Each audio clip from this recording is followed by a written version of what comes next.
Trump marah besar terhadap komunisme setelah melihat risiko ekstrim gerakan ini bangkit kembali dengan kuat, tetapi secara terselubung dalam pemerintahan di seluruh dunia. Ya, saya pikir ini adalah ancaman besar bagi bangsa kita sebenarnya. Karena ini bukan sosialisme, ini benar-benar komunisme. Mereka menggunakan kata sosial demokrat karena kedengarannya bagus, tapi sebenarnya yang mereka bicarakan adalah komunisme. Saya rasa ini adalah ancaman terbesar bagi bangsa kita yang pernah ada, mungkin, sejak negara kita didirikan. Itu termasuk Perang Dunia Pertama, Perang Dunia Kedua, 11 September termasuk serangan ke Pearl Harbor. Saya rasa ini adalah ancaman terbesar. Bagi bangsa kita, orang-orang akan tersenyum ketika saya mengatakan ini, tapi orang-orang yang pintar akan berkata, tahu nggak, dia mungkin benar. Pada dasarnya, ini adalah memperkenalkan komunisme ke Amerika Serikat. Tidak pernah ada sesuatu yang begitu berbahaya. Krisis ini semakin memanas setelah Fox News memberitakannya. Pada 29 Juni 2026, juri federal sedang menyelidiki seorang pengusaha yang berbasis di Tiongkok atas dugaan pelanggaran keuangan yang terkait dengan jaringan yang diduga telah mengalirkan 278 juta dolar ke kelompok-kelompok kiri di dalam Amerika Serikat. Penyelidikan ini menyoroti kemungkinan kejahatan keuangan termasuk pencucian uang dan menempatkan di pusat kasus ini organisasi nirlaba, perusahaan cangkang yang sudah ditutup, serta lembaga filantropi yang terkait dengan Goldman Sachs. Disinilah pernyataan Trump mulai tampak bukan sekedar pidato politik dan mulai cocok dengan gambaran yang lebih luas. Trump sebelumnya sudah menyatakan bahwa kaum komunis akhirnya sedang bergerak dan beberapa hari kemudian kembali mengatakan bahwa komunisme adalah salah satu ancaman terbesar yang pernah dihadapi bangsa ini.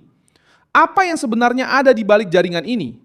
Mengapa begitu banyak uang mengalir melalui struktur yang memberikan keuntungan finansial? Bagaimana kelompok kiri radikal bisa masuk ke dalam radar pemerintah federal dengan begitu kuat? Saya akan segera menceritakan semuanya kepada Anda. Jika Anda menyukai konten yang langsung ke inti dan tanpa basa-basi seperti ini, pertimbangkan untuk berlangganan karena di sini ada video seperti ini setiap hari. Departemen Kehakiman mulai menyelidiki apakah ada pergerakan uang yang tidak wajar untuk mendanai organisasi aktivis, media, dan kelompok politik di Amerika Serikat. Singham diperkenalkan dalam penyelidikan sebagai seorang pengusaha Amerika yang berbasis di Shanghai, dengan riwayat mendukung gerakan Marxis dan memiliki hubungan dengan jaringan yang bergerak di berbagai bidang politik.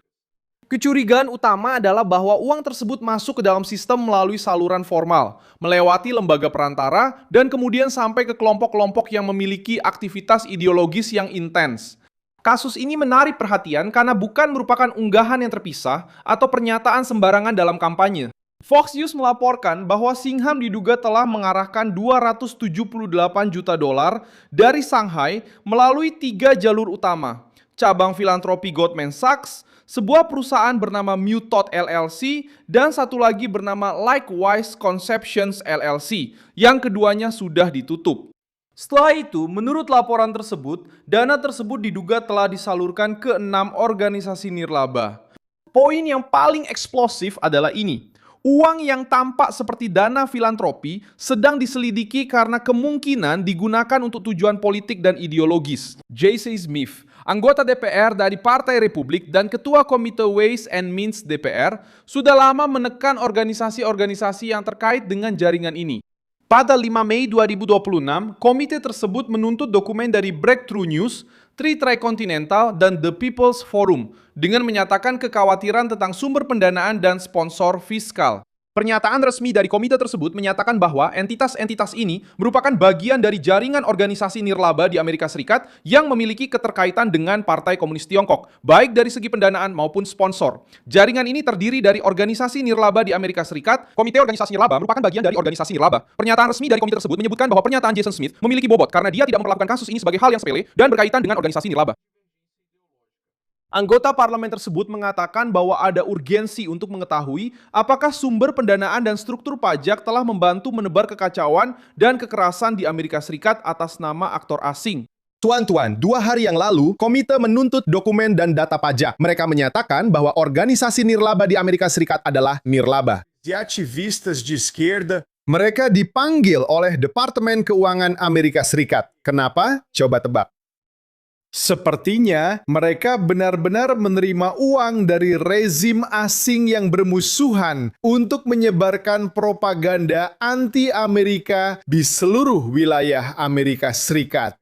Kemungkinan besar, sebagian besar uang itu berasal dari Partai Komunis Tiongkok, dan itulah yang sedang terjadi. Sebuah penyelidikan federal besar sedang berlangsung sekarang untuk meminta pertanggungjawaban para propagandis sayap kiri ekstrim anti-Amerika ini yang mungkin menerima uang asing, tampaknya.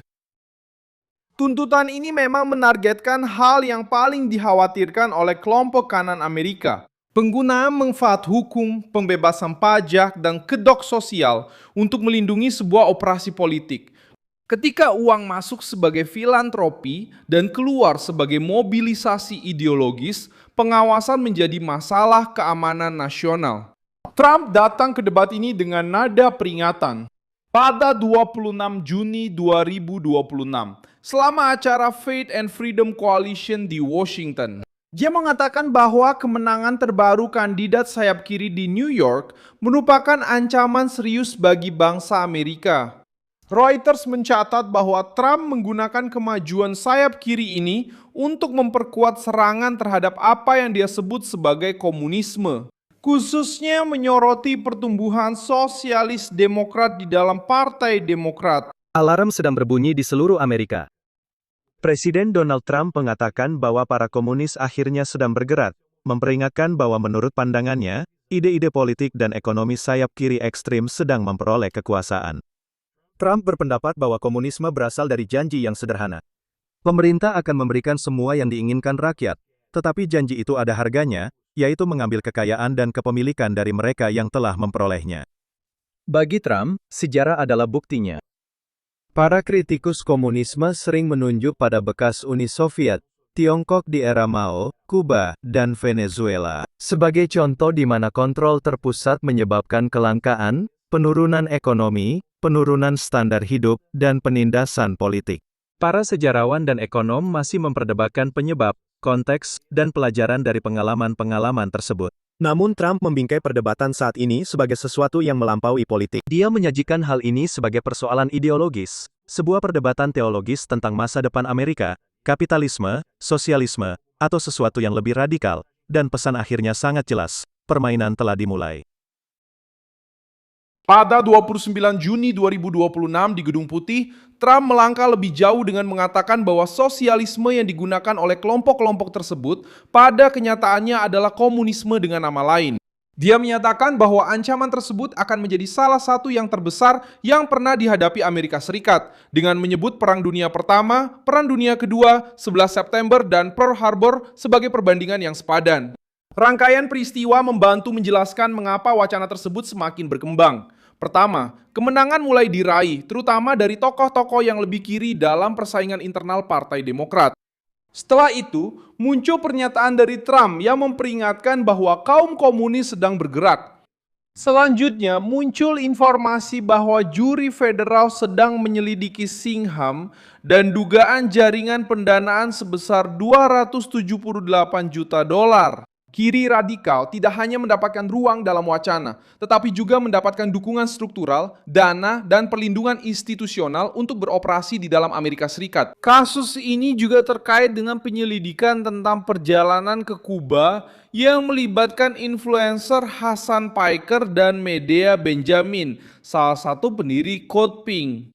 Pada 23 Mei 2026, Fox News melaporkan bahwa otoritas federal mengirimkan surat panggilan administratif untuk memperoleh data keuangan, logistik, dan komunikasi terkait perjalanan ke Kuba pada bulan Maret. Penyelidikan ini berusaha memverifikasi apakah ada perjalanan ke Kuba. Penyelidikan tentang Kuba memperluas cakupan masalah karena tidak hanya melibatkan uang tetapi juga aktivisme internasional. Menurut Fox News, Piker dan Benjamin termasuk di antara target dari penyelidikan yang lebih luas yang melibatkan warga Amerika yang ikut serta dalam rombongan bernama No Extra America Convoy.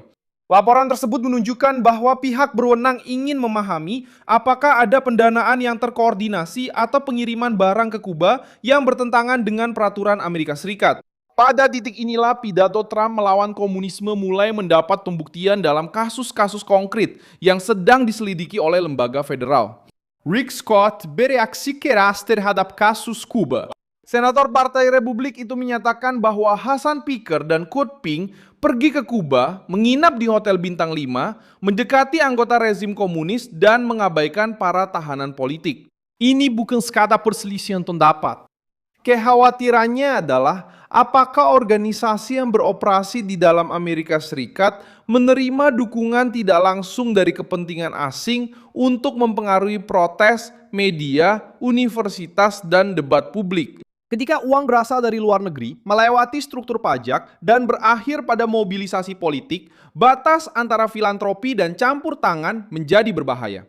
Kaum kanan Amerika melihat penyelidikan ini sebagai konfirmasi atas apa yang selama ini dikatakan oleh Donald Trump. Komunisme modern tidak selalu datang dengan membawa bendera merah di depan pintu. Ia bisa datang dengan bahasa keadilan sosial, kampanye kemanusiaan, kelompok mahasiswa, portal media, perjalanan internasional, dan lembaga yang mendapat pembebasan pajak. Tuduhan yang sekarang sedang diselidiki adalah bahwa mekanisme ini diduga beroperasi dari dalam sistem Amerika, menggunakan celah-celah dalam sistem itu sendiri untuk menyerang fondasinya. Komunisme bukanlah masa lalu, melainkan ancaman yang ada saat ini. Dia menunjuk ke New York, ke Cuba, ke organisasi nirlaba, ke aktivis digital, dan ke jejakuan. Tesis politiknya adalah bahwa kelompok kiri radikal mencoba mengganti nama ide-ide mereka agar terlihat lebih dapat diterima dengan menyebut komunisme sebagai demokrasi sosial, keadilan sosial, atau solidaritas internasional. Kemasan telah berubah, tetapi proyeknya tetap menargetkan kepemilikan, iman, kebebasan ekonomi, dan kedaulatan nasional. Selama bertahun-tahun, kelompok-kelompok ini menjual aksi mereka sebagai pembelaan terhadap kaum miskin, pekerja, dan yang tertindas. Sekarang, sebagian dari struktur ini tampaknya sedang diselidiki karena diduga terkait dengan uang asing, pengaruh komunis, dan penggunaan entitas nirlaba untuk tujuan politik. Trump melihat risiko yang sangat besar karena kasus ini menyentuh inti kekuatan budaya Amerika. Ini bukan hanya tentang pengusaha, tapi juga tentang siapa yang mendanai ide, siapa yang mengorganisir protes, siapa yang mengarahkan para influencer, siapa yang mendorong narasi, dan siapa yang mencoba menormalkan rezim komunis di dalam sebuah negara yang dibangun di atas kebebasan. Terima kasih banyak telah menonton video ini sampai akhir. Dukung proyek kami dan berkontribusilah secara finansial melalui kode Pix yang muncul di layar Anda. Kami adalah saluran independen yang berfokus untuk menyajikan informasi yang benar kepada Anda. Kontribusi Anda sangat membantu kami. Terima kasih, terima kasih, terima kasih. Berfokus untuk menyajikan informasi yang benar kepada Anda. Kontribusi Anda membantu kami untuk terus bertahan. Terima kasih.